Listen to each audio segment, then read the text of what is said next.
नमस्कार, हिंदी स्टार में सुरेश कुमार में आपका स्वागत है।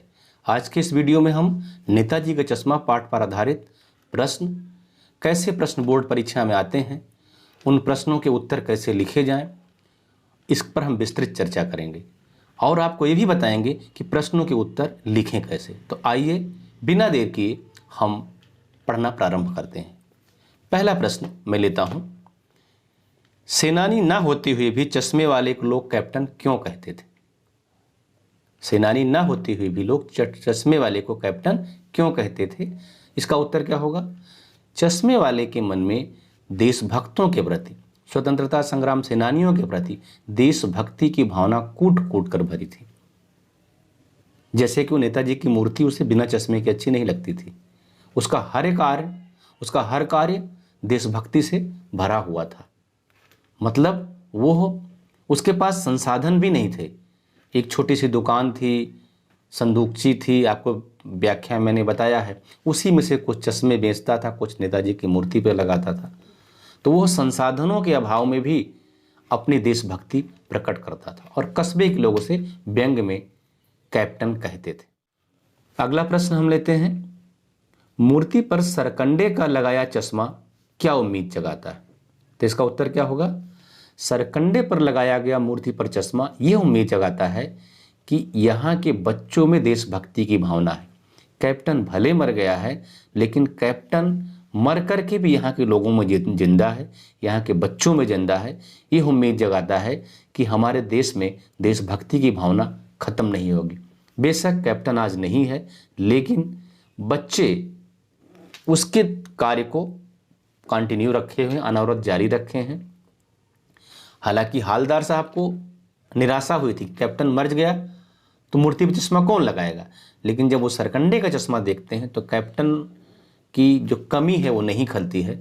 हालदार साहब को भी उम्मीद जगती है कि नहीं, कैप्टन भले नहीं है, लेकिन कैप्टन मर करके भी यहाँ के लोगों में जिंदा है, बच्चों में जिंदा है, बूढ़ों में जिंदा है, और वो जो है देश सुरक्षित हाथों में। उसी के लिए मैंने आपको पंक्ति बताई थी कि हम लाए हैं तूफान से कश्ती निकाल के, इस देश को रखना मेरे बच्चों संभाल के। पान वाला उदास हो गया।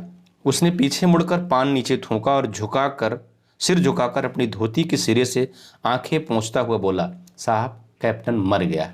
इस वाक्य से क्या पता चलता है? इस वाक्य से ये पता चलता है, इसका उत्तर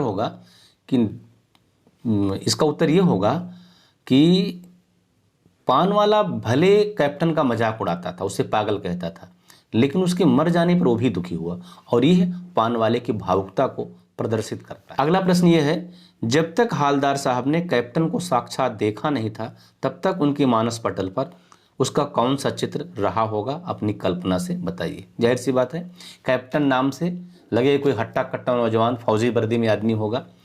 तो हालदार साहब ने भी जब तक कैप्टन को नहीं देखा था, चश्मे वाले को, तब तक उनके मन में क्या था? कोई हट्टा कट्टा नौजवान फौजी आदमी होगा। पर जब उन्होंने देखा तो उनका भ्रम दूर हो गया। आप अपने इलाके के चौराहे पर किस व्यक्ति की मूर्ति स्थापित कराना चाहेंगे? ये आपके लिए स्वतंत्र होगा। आप इसका उत्तर अपनी मर्जी से लिख सकते हैं। इसमें कोई बंधन नहीं होगा, आप ऐसा ही लिखिए। जिसकी लगवाना चाहते हैं उसके बारे में कुछ जानते रहे, 2-4 लाइन लिख।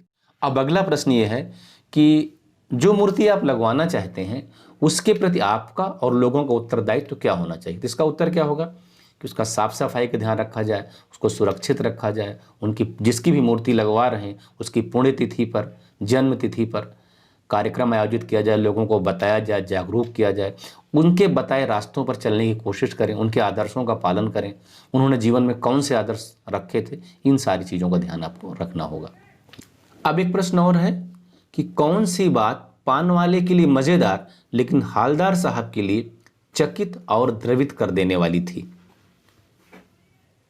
कौन सी बात थी? मैंने आपको बताया है वीडियो के दौरान कि पान वाला इस बात को मजे लेके कहता है कि मास्टर बनाना भूल गया, और हालदार साहब को यह बात चुभ जाती है, उनको चकित करती है, द्रवित करती है। क्यों करती है? उनको इस बात की चिंता होती है कि क्या होगा उस कौम का जो देश पर मर मिटने वालों का मजाक उड़ाते हैं। खुद तो कुछ करते नहीं, लेकिन जो कुछ करते हैं उनका मजाक उड़ाते हैं। इसलिए जब पान वाले ने कहा कि मास्टर बनाना भूल गया, तो हवलदार साहब को बहुत बुरा लगा और उनको चकित कर देने वाली बात लगी और द्रवित कर देने वाली बात। एक प्रश्न और हम लेते हैं, वो ये है कि जिस किसी व्यक्ति ने भी नेताजी की मूर्ति पर सरकंडे का चश्मा लगाया, उस व्यक्ति को आप कैसा मानते हैं? इसका भी उत्तर आप स्वविवेक से ही लिखेंगे, लेकिन मैं समझा दे रहा हूं कि जिस किसी ने भी सरकंडे का चश्मा नेताजी की मूर्ति पर लगाया, निश्चित रूप से वह व्यक्ति बहुत देशभक्त होगा।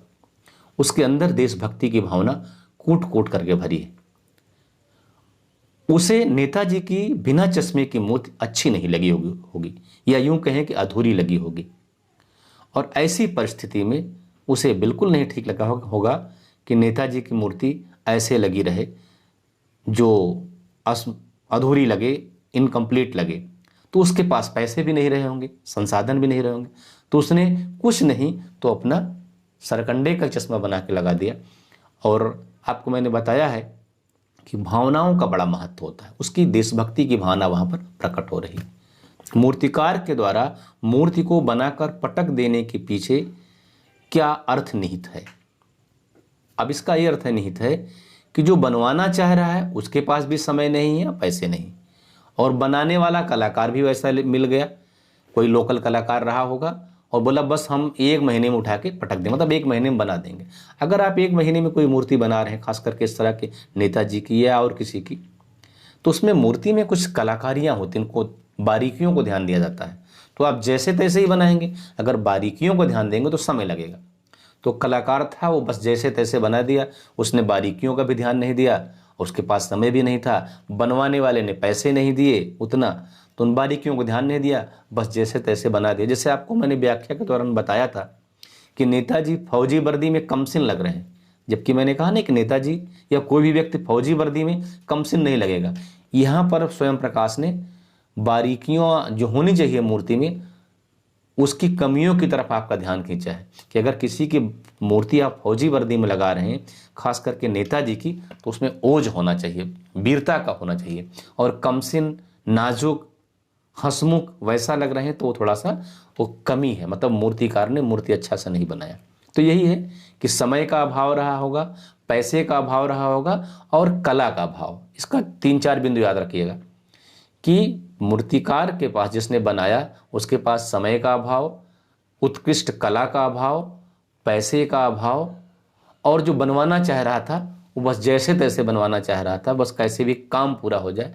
इन कारणों से वो मूर्ति अच्छी नहीं बनी और इसीलिए उसने कहा कि बस महीने भर में बना के पटक दें। हम सभी कभी न कभी अपने दैनिक कार्यों में देशभक्ति प्रकट करते हैं। किस प्रकार से प्रकट करते हैं? हम अपनी देशभक्ति प्रकट कैसे करें? मतलब सवाल ये यहाँ पर है कि जैसे कैप्टन चश्मे वाला अपनी देशभक्ति प्रकट कर रहा है, सेना का जवान बॉर्डर पर जाकर देशभक्ति प्रकट करता है, अपनी लड़ता है राइफल लेकर के, तो हमें अपनी देशभक्ति कैसे प्रकट करनी चाहिए? तो हम कुछ बिंदुओं को बताते हैं। जैसे क्या है कि हमें किसी के साथ खराब व्यवहार नहीं करना चाहिए, जो सार्वजनिक संपत्ति है, जो सरकारी संपत्ति है, उनकी सुरक्षा करनी चाहिए, उनकी तोड़फोड़ नहीं करनी चाहिए। हम करते क्या हैं, कोई धरना प्रदर्शन आंदोलन होगा, सबसे पहले ट्रेन फूंकते हैं, बस फूंकते हैं, सरकारी संपत्ति को, सार्वजनिक संपत्ति को नुकसान पहुंचाते हैं। ऐसा नहीं करना चाहिए, वो तो हमारे ही पैसे से बनी ना। हम जो टैक्स देते हैं, आप बच्चे हैं, आप चॉकलेट बिस्किट खाते हैं, उसमें भी टैक्स आप भी देते हो, ना केवल हम ही। तो जो हमारे टैक्स से बनी संपत्ति को हमें नुकसान नहीं करना चाहिए। वो तो वैसा होगा अपने पाँव पे कुल्हाड़ी मारना। तो सार्वजनिक संपत्ति को नुकसान नहीं पहुंचाना चाहिए। सार्वजनिक स्थान, उनकी साफ सफाई का ध्यान रखना चाहिए, स्वच्छता का। देश में जो कुछ निर्माण कार्य हो रहे हैं उन पर चर्चा करनी चाहिए। विदेशियों के साथ अच्छा व्यवहार करना चाहिए और जो देशभक्त हों, स्वतंत्रता सेनानी हों, उनका सम्मान करना चाहिए। और हाँ, ये बहुत महत्वपूर्ण बिंदु, सही व्यक्ति का चुनाव करना चाहिए। समय पर मतदान करके सही व्यक्ति का चुनाव करना चाहिए। तो 4-5 बिंदु है। सही मतदान से सही व्यक्ति का चुनाव करें, विदेशियों का सम्मान करें, सार्वजनिक स्थानों पर साफ सफाई का ध्यान रखें, घर में भी रखें, खाली सार्वजनिक स्थानों पर नहीं, और सार्वजनिक संपत्ति को नुकसान नहीं पहुंचाएं, दूसरों के साथ बुरा व्यवहार नहीं करें, और किसी देश की तुलना में अपने देश को छोटा करके नहीं दिखाएं, नकारात्मक विचार नहीं करें। और जो हमारे देश के स्वतंत्रता सेनानी हैं, जो हमारे फ्रीडम के आइकन हैं, स्वतंत्रता संग्राम के आदर्श हैं उनका सम्मान करना चाहिए। अगला प्रश्न हम लेते हैं, देशभक्ति आजकल मजाक क्यों बनती जा रही? इसलिए बनती जा रही है कि हम लोग आत्म केंद्रित होते जा रहे हैं। आत्म केंद्रित मतलब सेल्फ सेंटर्ड और स्वार्थी होते जा रहे हैं, इसलिए क्या है, ये मजाक बनती जा रही है। क्या? देशभक्ति। भौतिकवादी ज़्यादा हो गए। हम समाज के बारे में, देश के बारे में, दूसरों के बारे में सोचते नहीं। जैसे अभी मैंने बताया कि दूसरों के साथ अच्छा व्यवहार करें। दूसरों के साथ अच्छा व्यवहार करने से क्या फ़ायदा होगा? आपके साथ भी अच्छा व्यवहार होगा। तो हम क्या हैं, बस हम क्या बोलते हैं, आपनो काम बनता भाड़ में जाए जनता वाला सिद्धांत हम लोग अपनाते हैं। तो आत्म केंद्रित हो रहे हैं, अपनी खुशी को ही खुशी मानते हैं, अपने स्वार्थ को ही सब कुछ मानते हैं। तो जब हम स्वार्थी हो जाएंगे तो देशभक्ति कहाँ रह जाएगी हमारे अंदर? अगर हमारे देश के नेता ऐसा करते तो क्या हम आज़ाद हो पाते? अगला प्रश्न ये है कि यह क्यों कहा गया है कि मूर्ति के कद का, रंग रूप का मतलब नहीं है, उसके पीछे छिपी भावना का मतलब है। तो जाहिर सी बात है, निश्चित रूप से मूर्ति अच्छी नहीं बनी थी, कलाकार ने अच्छा नहीं बनाया था, लेकिन भावना बड़ी महत्वपूर्ण होती है। चलो कम से कम यह है कि कस्बे के चौराहे पर नेताजी की मूर्ति लगी, वो इस बात को प्रकट करती है कि इस कस्बे के लोगों में नेताजी के प्रति सम्मान का भाव है। आज उनकी देशभक्ति को यहाँ के लोग सलाम करते हैं, उनकी देशभक्ति को सराहते हैं। तो ये है, मूर्ति कैसे ही बनी, चश्मा नहीं लगा फिर भी चलो चश्मा कैप्टन लगा दे रहा है। तो ये सारी चीज़ें क्या प्रकट करती हैं कि कस्बे के लोगों में क्या है, देशभक्ति का भाव। अगला प्रश्न हम लेते हैं, यात्रा के दौरान हालदार साहब को किस बात से प्रफुल्लता या प्रसन्नता होती थी? वो जाते थे कस्बे से तो नेताजी की जो मूर्ति लगी थी कस्बे में, उस पर चश्मा रोज बदला रहता था। इस बात को देखकर उन्हें प्रफुल्लता होती थी, प्रसन्नता होती थी कि चलो भाई, किसी के अंदर देशभक्ति की भावना है। हालदार साहब को हर 15वें दिन कस्बे से क्यों गुजरना पड़ता था और कस्बे के चौराहे पर क्यों रुकते थे?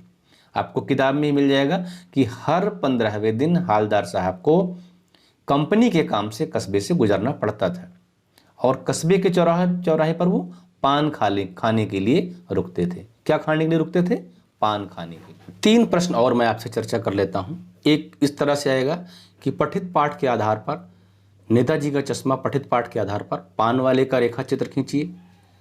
तो पान वाले का रेखा चित्र कैसा था? पान वाला मोटा था, खुशमिजाज आदमी था, काला था, तोंद थी उसकी, बातूनी था और हमेशा पान खाए रहता था।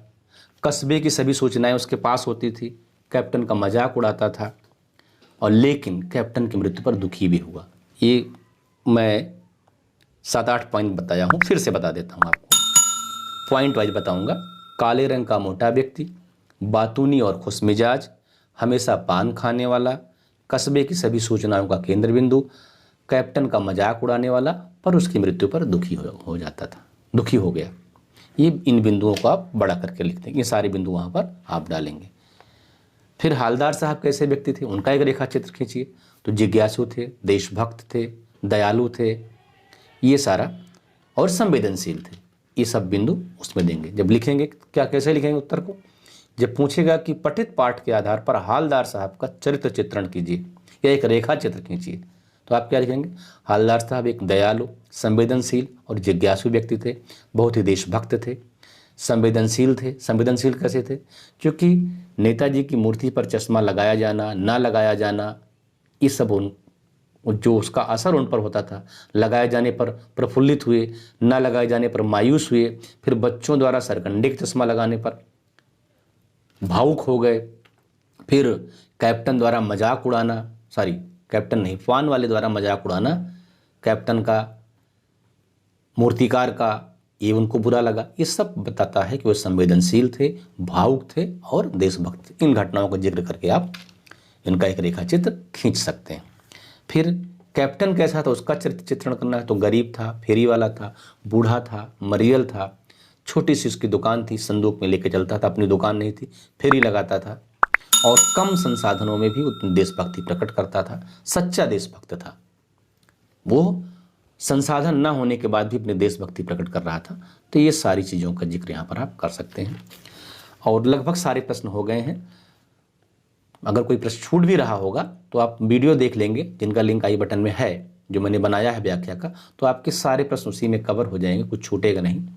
वीडियो अच्छा लगा हो तो लाइक, कमेंट, शेयर और सब्सक्राइब जरूर कर दीजिएगा, क्योंकि ऐसा करने से हमें थोड़ा सा उत्साह मिलता है। आपको लगता है कि 10 मिनट का 15 मिनट का वीडियो है, बड़ा आसानी से बन गया, लेकिन इस वीडियो को बनाने के पीछे काफ़ी मेहनत करनी पड़ती है। तो लाइक, कमेंट, शेयर और सब्सक्राइब करना मत भूलिएगा। मिलते हैं अगले वीडियो में कुछ और नई जानकारी के साथ।